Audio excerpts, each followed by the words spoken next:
The rise and fall of Genghis Khan and the ancient civilization of Mongolia. The Mongolian steppes, vast, windswept grasslands stretching as far as the eye can see, may seem like an unlikely birthplace for one of history's greatest conquerors. Yet it was in these sprawling landscapes that Genghis Khan and the Mongol civilization emerged, leaving a monumental legacy that reshaped the world. In this video, we'll delve into the rise and fall of Genghis Khan and the civilization he built, one of ambition, unity, and enduring influence. Genghis Khan's story begins not with privilege but with hardship. Born in 1162 as Temujin, his early life was marked by struggle and survival. His father, a tribal leader, was poisoned by rival clans when Temujin was just a boy. Widowed and left to fend for themselves, Temujin's family was cast out, exiled to the unforgiving steppes. This difficult childhood tested the young boy but also shaped his remarkable resilience. He learned to navigate betrayal, forge alliances, and adapt to daunting circumstances, traits that would later define his leadership. Despite the odds stacked against him, Temujin began to rally support, gradually uniting the fractious Mongol tribes. In a region rife with intertribal conflict, uniting scattered clans under one banner seemed impossible. Yet Temujin, through his sheer determination and vision, achieved what no one else could.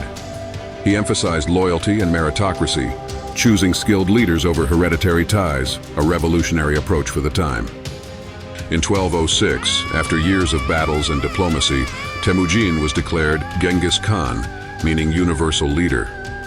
With this declaration, the fragmented Mongol tribes became a cohesive force, ready to expand beyond the steppes of Central Asia.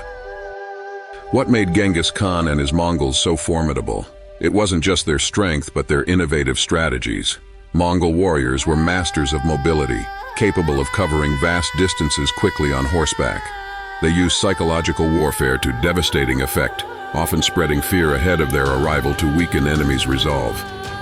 Genghis Khan's campaigns began with nearby regions in Central Asia and quickly extended into China. The Mongol conquest was swift and systematic, marked by a blend of military discipline and tactical brilliance. For instance, the Mongols employed feigned retreats to draw enemies into traps, a strategy that confounded even the most experienced armies. The expansion didn't stop there. By the time of Genghis Khan's death in 1227, the Mongol Empire stretched from the Pacific Ocean to the Caspian Sea. His successors carried on his mission, pushing the empire's borders into Europe and the Middle East. At its height, the Mongol Empire became the largest contiguous empire the world has ever seen. But the Mongols were more than conquerors. They were builders of connections. As their empire grew, Genghis Khan and his successors established the Pax Mongolica, a period of relative peace that stabilized territories under Mongol rule. The Pax Mongolica revitalized the ancient Silk Road, turning it into the world's most important network of trade. Goods such as silk, spices, and porcelain flowed westward, while ideas, religions, and inventions traveled in all directions. Technologies like gunpowder and printing developed in China began to seep into Europe due to this newfound connectivity. Religious tolerance was another hallmark of Mongol rule. While the Mongols themselves adhered to traditional shamanistic beliefs, they allowed the diverse faiths of their empire, Christianity, Buddhism, Islam, to coexist peacefully. This policy fostered cultural exchange and laid the groundwork for a more interconnected world. Genghis Khan didn't just conquer, he governed. The Mongols implemented systems of law and order to manage their sprawling empire. The Yasa Code, though partially shrouded in mystery, established rules for justice, taxation, and loyalty. Communication across the vast empire was facilitated by an extensive relay system, a precursor to modern postal networks that allowed rapid transmission of messages. Additionally, Genghis Khan delegated authority to trusted generals and family members, ensuring tighter control over key regions. However, governing such immense and diverse territories presented challenges. While unity had been Genghis Khan's strength, the sheer variety of languages, cultures, and political structures within the Mongol Empire often necessitated compromises that undermined central authority. No empire lasts forever. Genghis Khan's death in 1227 marked a turning point for the Mongols. Though initially his successors, such as his son Ogadai and grandson Kublai Khan, maintained the momentum, internal fractures began to form. One major issue was succession. Unlike Genghis Khan's strong and centralized leadership, later rulers found themselves quarreling over power, which led to a fragmented empire. The vast territories were eventually divided into 4 khanates, including the Yuan dynasty in China and the Golden Horde in Russia. Overexpansion also played a role. Managing such a sprawling empire proved untenable, especially as regions far from the Mongol heartlands began to rebel. Concurrently, the Mongols struggled to adapt to sedentary economies, which required a more stable governance structure. By the 14th century, the once mighty Mongol Empire was a shadow of its former self. Though bits and pieces endured for a while, the age of Mongol dominance had come to an end. Even in decline, the Mongol Empire left a lasting mark on the world.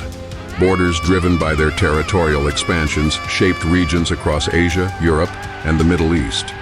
Trade networks established during their reign became critical avenues for globalization. Culturally, the Mongols often get reduced to their military conquests, but their contributions go far deeper. Genghis Khan's emphasis on meritocracy became a model for leadership. Meanwhile, the Mongols' policy of religious tolerance provided early examples of multicultural governance. Genghis Khan himself occupies an ambiguous place in history. He is hailed as a hero in Mongolia, seen as a unifier and visionary leader. Elsewhere, his image has been vilified, particularly in regions that suffered destruction at the hands of the Mongols.